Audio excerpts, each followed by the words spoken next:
Welcome to the Spoiler Kings. My name's Tim Kramer. Brian the Grizzly. What's up? Guys? Yeah, and we are going to talk about the newest episode streaming now on Disney Plus, The Bad Batch, episode 6, I think, right? 6. Yeah, 6. I always lose track of the number. Especially with this season, man. It such a great start to this season, and then it's just becoming less interesting, I guess. I don't know. I gotta tell you guys, just to be honest, I told Tank, I watched the Bad Batch.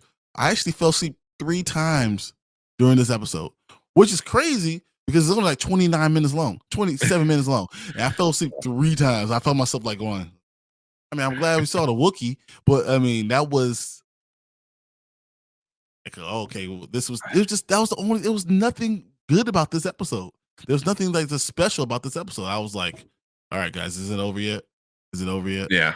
Oh my god. Yeah, it's just D Stizzle said, all right, I like this episode, but only one thing annoyed me. Oh, what annoyed you? Yeah. Because a Wookiee Jedi. I was like, oh, that is cool idea. We saw him before. I think I'm pretty sure it's the same one that showed up in Clone Wars when Yoda takes the younglings to get their kyber crystals. I mean, I think Gungi shows up in there too. I hate this episode. Follow last week's side quest. Exactly what it was. It was side quest. And then the week before that, it was a pod race, like no rule pod race. I don't hate the episodes, but they're just like nothing's happening. Yeah, like, the Bad Batch is one of the coolest elements of Star Wars, and we're not getting awesome, cool stories. It feels like we've had they're running in place. We're getting too many filler episodes. That's what it is. Yeah. What did I say? We're getting 16 episodes, I believe. Yeah. We got about 10, 11 left. I mean, I don't know, man. It just seems like the fighting is cool. It looks cool. I like seeing Gungi was cool. We haven't seen him in a while, but like, what does that all mean? What are we doing? What are these guys doing? What's the point? How do you feel about Omega? Is she getting more and more annoying to you? Well, she was annoying as shit last year. So I just knowing how they have to develop her, she's going to be more and more annoying. I think I said it last week. I think she's like that kid who knows she can walk off the cliff because somebody's going to save her. You know what I mean? It's like at some point she has to like deal with her own decision of being either reckless or stupid, and I mean, she really didn't do it that much. That's the whole purpose of why this episode was a thing, because she decided to go off and do something stupid. So not listen. Like come on, man. Yeah. Why can't you just listen? We could have gotten out of here.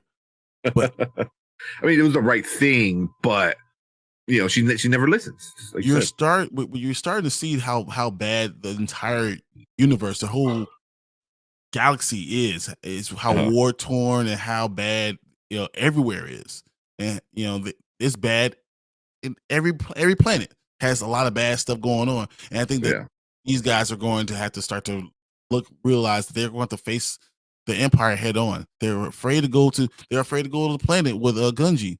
They're afraid to go there because the Empire could be there now. You know? Well, the Empire's everywhere, and you're going to have to realize you're going to have to start facing this head on. Especially Hunter. Hunter's going to realize that too. Yeah. Also, it seemed like a little like hypocritical, because like you said, it's like they're afraid to go places, but then once they find Gungi and they're like, oh, can we take him back to the home? He won't be safe there. He's like, well, he won't be safe anywhere. I was like, neither were you guys. Exactly. Like, what are you talking about? So it was like, you need a little inward perspective here. We got Gungi kicking the Trososians instead of using his lightsaber to slash them. Feel like he was watching a Y7 rated Rebels episode. I mean, Filoni does believe that kind of thing, that Star Wars is made for kids, because that's what George Lucas believed. It's ultimately a kid kind of thing.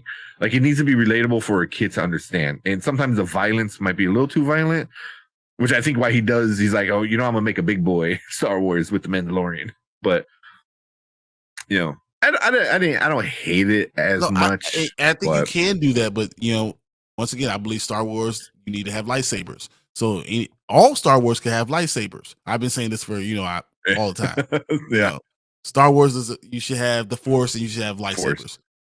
That's just what you should have. So you think me personally, I would love this, but I just think you could have done more with this episode. Should have been more. Yeah, like actually made him, because he could have easily not been a Jedi and just a regular Wookiee, and it could have been the same exact story. Exactly. Like, him being a Jedi didn't mean anything, and that's why I'm like, oh, cool, we get a Jedi, we get a young Jedi. What does that mean? Nothing. It's like, come on, really? So exactly. That's what disappointed me a lot. Yeah. I can tell Disney doesn't like their heroes using lightsabers on living creatures. Nah, yeah. They're not the biggest fan. But I'm trying to wonder. Give me some more Darth Maul. Yeah. It's that's a Filoni thing, I think. Because he was kind of doing it in Rebels as well. Not Rebels, Clone Wars. Rebels too, a little bit. So yeah. I don't hate it as much, especially with the cartoon ones. I was like, all right, whatever. With the live actions, I think you need to be a little bit more adult and do stuff like that. Like Mando killing all those little baby spiders. Like, there's a whole episode of like all those like spiders getting burnt left and right and all that. Xavier, I'd rather have shorter season if you give me quality. Exactly, man. I can't stand back-to-back fillers. This is 3 back-to-back fillers. Like, I mean, I think the introduction of Gungi again, that's important, but that's all that happened. That's all that happened in this episode. We had 30 minutes of just getting Gungi. That was it. Yeah, and like fighting. And it was like, but useless fighting, like not getting you anywhere, not getting to the next step. That's why I was upset. Yeah, they need to grow their characters more. I feel like we know who these guys are. Grow the characters. Don't give me filler. Grow the characters in the storyline. Mm-hmm. I mean, I think there was that one line right at the end where Gungi and Omega were like, I guess, like praying to the tree or whatever they were doing. Mm-hmm. And Hunter was like, "Oh, they're just kids, but in this galaxy, they can't be." I'm like, "Oh, see, that's cool. That's deep." We're like, kids are not allowed to be kids, especially in their worlds that they're, both, the Wookiees and them. Like, there's no such thing as kids. Like, you grow up immediately. As soon as you can hold the gun. You're a Jedi. You're an adult. You need to be able to grow up now. And I think they need to explore that more. And it I don't know. It just feels like it being a cartoon is holding back some of the bigger story plot lines, but ideas that it could be. Clone Wars was raw with it. Yeah, it had some. It was also Cartoon Network, I think, right? So that allow them to do some things that Disney won't necessarily want you to do. Possibly, yeah. I can 100% see that. Yeah. I agree that the Force should be the driving force of Star Wars. Yeah, give me lightsabers, Force user, swashbuckling adventures. Yeah, that's why I think I don't care. Skywalkers don't have to be the focus. I understand that we can have we have an entire huge universe. Skywalkers don't have to be the focus, but the Force is everywhere. Yeah, the Force should be the number one thing and everything. Mm-hmm. That's what Star Wars is. It's about the Force. Yeah, good, bad, indifferent. I don't need to have Jedi. We can have all that stuff, but it doesn't have to just be Jedi. But it could be the Force has to be the driving entity in it. It should be a character in Star Wars, no matter what. If it's a Star Wars universe, the Force has to be the character, the main character, driving character. I think who was it? Plant Fanatics came in our chat last week, and he said that he goes, "The Force is the main character of Star Wars," and I'm like, "Dude, you just blew my mind," because I guess I always thought about it, but you never really realize it until somebody points it out. You're like, oh shit, yeah, that is 100% true, and that's why I liked all these other shows and didn't like this show and stuff like that. So, yeah, it definitely needs to be the reason behind everything, more or less. Yep. So either directly or indirectly. I think you can do both ways. It reminds me of Wolverine in kids animation. Yeah, he tracked his call right before attacking someone. Yeah. Fox Kids did a lot Like, of that. I got claws, and now I'm gonna beat you up with my fist. What? Yeah. That's true. Yeah. Yeah. Next week is a two-parter. Ooh, the Clone Conspiracy and Truth and Consequences. That's I mean, they be gotta start dropping some meaningful stuff. Because the first right, the first episode, the first two episodes, I forgot. Yeah. There was some big stuff going on, you know, like right at the end when the Empire guy like kills that clone. I was like, oh shit, okay, you know, there's some heavy stuff going, and then it'll just like we'll talk about that like in 5 weeks. It's like, come on, we'll revisit this in 3 weeks. yeah. But until then, here's a commercial, and that's all we get commercials. You got here's a pod race. you're like I don't want a pod race. Listen, you love pod races back then. There's another one. So yeah, but yeah, no, definitely. Something I want to see them kind of their story, each of their stories kind of start to become more. The characters become more. Hunter become the leader and understand that he has a bigger importance in the universe. Yeah. Omega, that you're not just a child anymore. You need to understand that these guys, they're your family and you're responsible for them. So you just can't be doing stupid stuff all the damn time.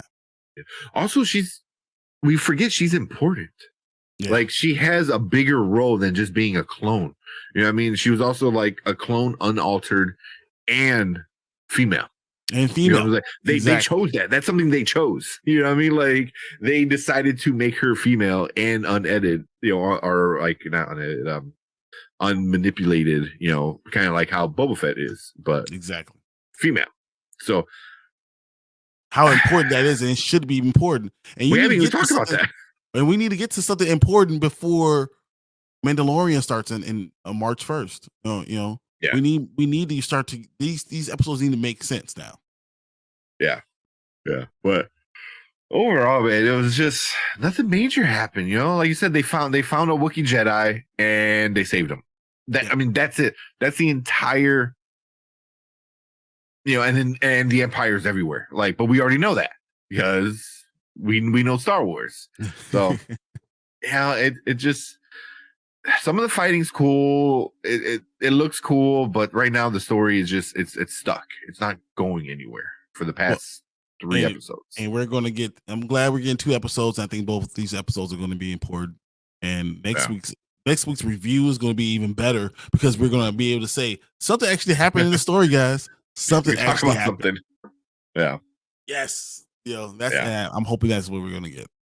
Yeah, I hope so. I mean, just the title of those, let me bring that up again. The Clone Conspiracy sounds cool. That sounds like a really cool, interesting, and Truth and Consequence sounds awesome. Yeah. Yeah. Because I feel like Truth and Consequences might be Crosshair. Maybe we see some more more Crosshair stuff like that. You know. So and the Clone Conspiracy is kind of cool. You know, because I mean was a conspiracy. Yeah, that just like a whole cool thing that we can get into. Yeah, you think there would be a very important reason for creating Omega other than just being a kid, a kid sidekick on the show. They did. I remember when they went to go like destroy her planet or the Kamito or whatever. Mm-hmm.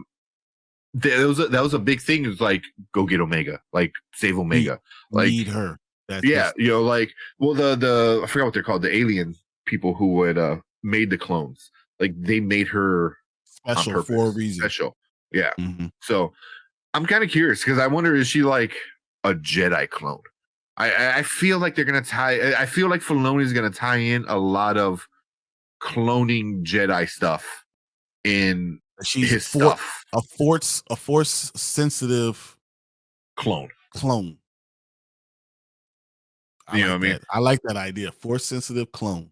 You know, because I think Filoni, which sucks because he shouldn't be wanting to do it, but I think he's gonna try to fix the sequels. Oh, that's exactly what's happening. He's You know, trying. He's going to try to fix the third trilogy, yeah, whatever. yeah. Obviously, Camino's. yeah, it would be on Camino, so that Yeah. makes sense. But I mean, we already saw a little bit of that in the Mandalorian. You know, like the clone stuff. You know, especially with Grogu and all that stuff. Like, why do they want him?